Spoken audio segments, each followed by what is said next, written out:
you're a child, you don't notice color.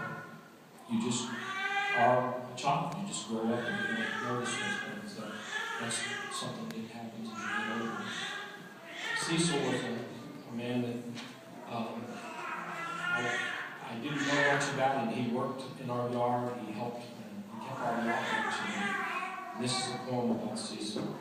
And one day, this is from a memory I have, and one day I saw a different side to Cecil than I never got to see before, and it stayed with me for a long time. Cecil keeps our yard trim as a sailor's beard, not a blade of grass out of place. With a surveyor's eye, he places poles along the hedgerow, making Grandma's English boxwoods level as poured cement, stretching the length of the drive. He starts early and works through into the heat of the day. I am just a boy. Cecil comes to the back door, hat in hand, like a child asking a favor of a man. Mr. Joanne's grandson, you suppose I could have me some freshmen? I go under sink where Grandma keeps the drink, pour comfort from a bottle. I place the capful in a glass, fill the rest with water. It turns the color of rosin. That'll do, Mr. Joanne's grandson. Don't need no ice. He tips his head, tosses the drink, and wipes his mouth. It is a litany of motion. 5 drinks into the day, his tools put away. Cecil comes to the door, a final drink to stay the blues away. I being home alone, Cecil points with fingered bone towards ivories lined up in a row. Mr. Joanne's grandson, I can make that coffin sing. Some folks, they scared of dying, but they ain't got that rhythm thing. Cecil straddles piano bench with one leg north, the other east, to work the pedals, to keep the beat.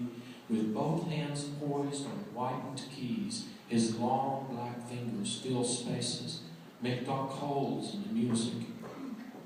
As he begins a slow growl, a low moan. Ow, ow, ow, Gonna chase those blues. Ow, ow, ow, Gonna chase those blues.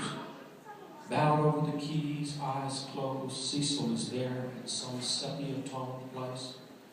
It seems with every note, with every chord, Cecil spills more of himself between the keys, as though the music is drinking him one note at a time.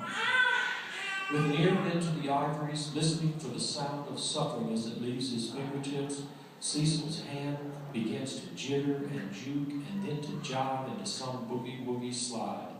His huge black hands like crows flap the width of the piano as Cecil tosses back his head in rapture. I am just a boy held in time, watching.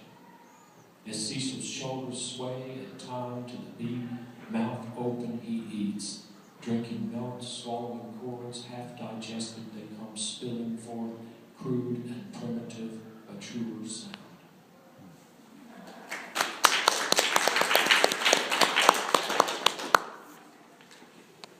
We were Southern Baptists growing up. My grandmother made sure I was in church every Sunday night, every Wednesday night.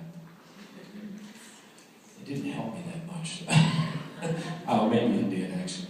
And I'm not Southern Baptist now, but I certainly have. As I told someone the other day, you can take the boy out of the Baptist church, you can't take the Baptist out of the boy. So, not entirely.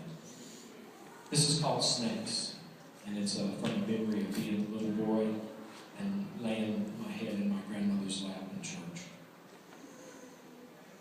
Sunday morning, Southern Baptist, summer heat, all those S's hissing. In the garden, preacher warned, snakes will lull you to sleep. My head in grandmother's lap, twirling fans suspended from the ceiling, never pushing air enough, sweating, hearing, voice, not words, rising, falling, The stroke of her fingers, tongue at my neck, in my ear, hissing. Preacher's voice, distant and hollow as though listening underwater. To a voice calling, softly, tenderly, rising, falling, hissing in my ear, sleep, sleep, sleep.